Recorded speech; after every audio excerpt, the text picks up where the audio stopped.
बाप तुम्हाला रागवतो पोरांनो, लक्ष ठेवा. बाप तुम्हाला किटकिट करतो, असं करू नका तसं करू नका. तो का करतो? तुम्हाला एक छोटीशी गोष्ट सांगणार आहे मी आज, आणि या गोष्टीनंतर कळेल तुम्हाला बाप काय असतो. लक्षात ठेवा. एका सिटीमध्ये असेच एक मुलगा राहत होता, एकुलता एक मुलगा, लाडाचा मुलगा. त्याला वाटलं बाप माझा खूप लाड करेल, एकटा मी आहे, बापाला चांगला पगार आहे. परंतु बाप एकदम खडूस होता. पोरगा शेजारच्या मित्रानं नवीन सायकल घेतली. पोरगा म्हणायचं बाबा मला सायकल पाहिजे. बाप म्हणायचा अजून आहे तीच वापर. पोराला राग यायचा. पोरगा म्हणायचं माझ्या मित्रानं नवीन कपडे घेतलेत बाबा मला कपडे पाहिजेत. बाप म्हणायचा ती आहेत ना कपडे, ती फाटलेत का, तीच अजून वापर. पोरं पिक्चरला चालली.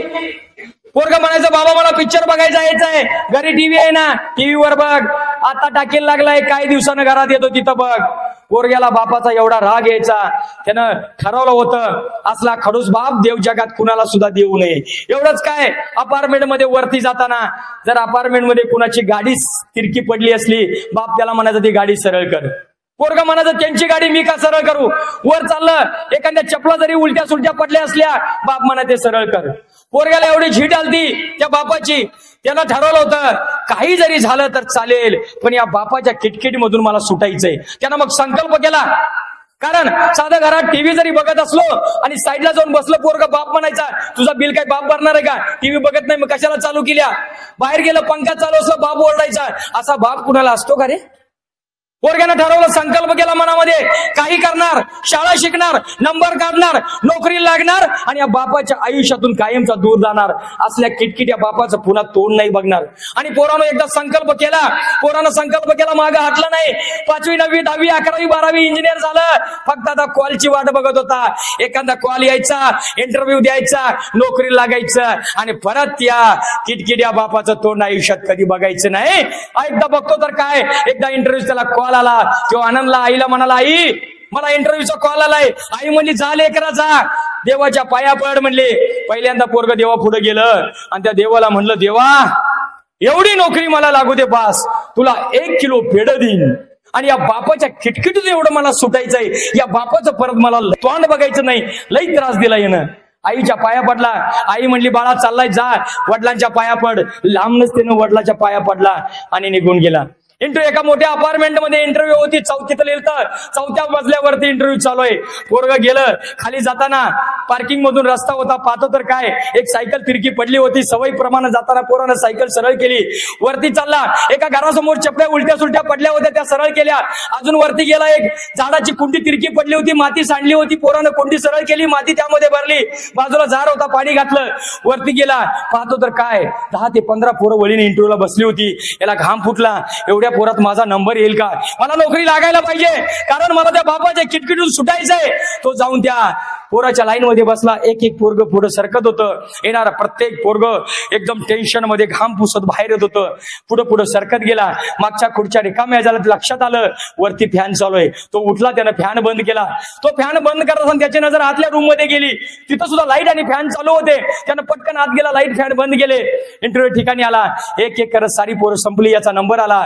घाबरत्या पावलानं त्यानं दरवाजा उघडला, आतमध्ये गेला. म्हटला मी आय कमिंग सर. सरांनी विचारलं, you are ready for interview. त्यानं पुन्हा एकदा डोळे बंद केले. देवाचं नामस्मरण केलं. देवा आता एक नाही, तुला 2 किलो पेढ देतो रे, पण काही कर, मला या इंटरव्ह्यू मध्ये पास कर. मला त्या किटकिट्या बापाच्या तावडीतून सुटायचं आहे. Yes I am ready for interview म्हणण्यासाठी त्यानं डोळं उघडलं. बघतो तर काय, समोर लिफाफा धरला होता साहेबांनी. त्यानं विचारलं हे काय. साहेब म्हणले उद्यापासून तुम्ही कामावरती हजर राहायचंय. तो म्हणाला मी इंटरव्ह्यू दिलीच नाही, तुम्ही मला कुठला प्रश्न विचारलाच नाही, माझं सिलेक्शन झालं कसं काय. मॅनेजर म्हणला बाळा हा गुणाचा इंटरव्ह्यू नव्हता, हा इंटरव्ह्यू होता संस्काराचा. आमच्या फॅक्टरीला कामगार नको आहे, आमच्या फॅक्टरीला मालक म्हणजे मॅनेजर पाहिजे, जो आमच्या फॅक्टरीची मनापासून काळजी करेल. तुला माहित नसेल म्हणून सांगतो, आम्ही आमच्या बिल्डिंग मध्ये ठिकठिकाणी कॅमेरे लावून ठेवले होते. आम्ही पाहिलं तुझा काही संबंध नसत, तू सायकल सरळ केली, चपल्या सरळ केल्यास, कुंडी सरळ केलीस आणि आमच्या लाईट सुद्धा बंद केल्यास. पोराला पटकन बापाचे सगळे संस्कार आठवायला चालू झाले. तो परत जायला निघाला. इतक्यात तो मॅनेजर त्याला म्हणला, थांब, चाललायस घरी जा, पण गेल्यानंतर तुझ्या आई वडिलांना माझा नमस्कार सांग. आणि एक गोष्ट लक्षात ठेव, एखाद्या इन्स्टिट्यूट मध्ये ऍडमिशन घेऊन पैसे भरून तू डॉक्टर होऊ शकतोस, इंजिनियर होऊ शकतोस, वकील होऊ शकतोस, काही होऊ शकतोस, पण संस्कार हे फक्त तुला आई वडिलांच्या इन्स्टिट्यूट मध्येच भेटणार. आई वडिलांच्या इन्स्टिट्यूट मध्येच भेटणार. पोरानं ते पोरग पळत पळत पळत घरी आलं. कधी एकदा बापाला भेटीन असं झालं होतं. त्यांना पळत पळत घरी आलं. घराची बेल वाजवली. आईने दरवाजा उघडला. आई म्हणली, लेकरा काय झालं? पोरग म्हणलं, आई उद्यापासून मला कामावर बोलवलंय. आई आनंद झाला. आई म्हणली, जा आणि देवाचा आभार मान. पोरग आतमध्ये गेला. इकडे दरवाजा होता, इकडे बाप पेपर वाचत बसला होता. पोरग पटकन केलं, बापाच्या पायावरती लेटर ठेवलं आणि माथा बापाच्या पायावर टेकवला. ज्या क्षणाला बापाच्या पायावर माथा टेकवला, डोळ्यातून थेंब पटकन त्या पायावरती पडलं. बापाला जाणवलं, आपल्या पायाला अश्रू जाणवलं. बापानं पटकन पोराला उचललं. ज्या क्षणाला बापाच्या नजरेमध्ये नजर पोराची गेली, पोरानं कडकडून बापाला मिठी मारली. एका क्षणात बापाचा खांदा ओला झाला. बापाला काही कळना, आपलं पोरग हारलं की काय, इंटरव्ह्यू मध्ये नापास झालं. कदाचित आपलं पोरग हारलं की काय, खचलं की काय. लक्षात ठेवा, बापाला यासारखं मोठं दुःख नसतं. बापानं पोरग्याला सावरलं, समोर धरलं आणि विचारलं, काय झालं? इंटरव्ह्यू मध्ये नापास झालास? काळजी करू नको, पुण्याचा इंटरव्ह्यू दे. दुसऱ्यांदा झालास, तिसऱ्यांदा दे, चौथ्यांदा दे, पाचव्यांदा दे, 10व्यांदा दे. आणि नाही जरी नोकरी लागली तर बेहतर.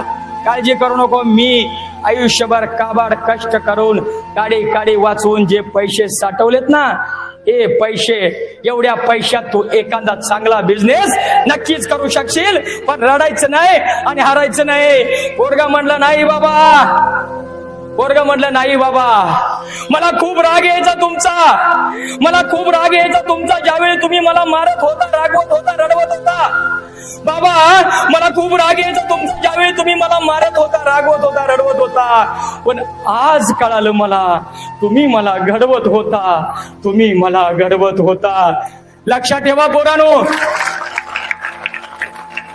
जोपर्यंत बाप नावाचा सूर्य तुमच्या आयुष्यामध्ये आहे, सुखाचा दिवस कधीच मावळणार नाही.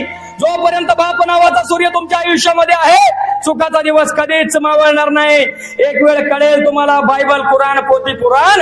एक वेळ कळेल तुम्हाला बायबल, कुराण, पोथी, पुराण.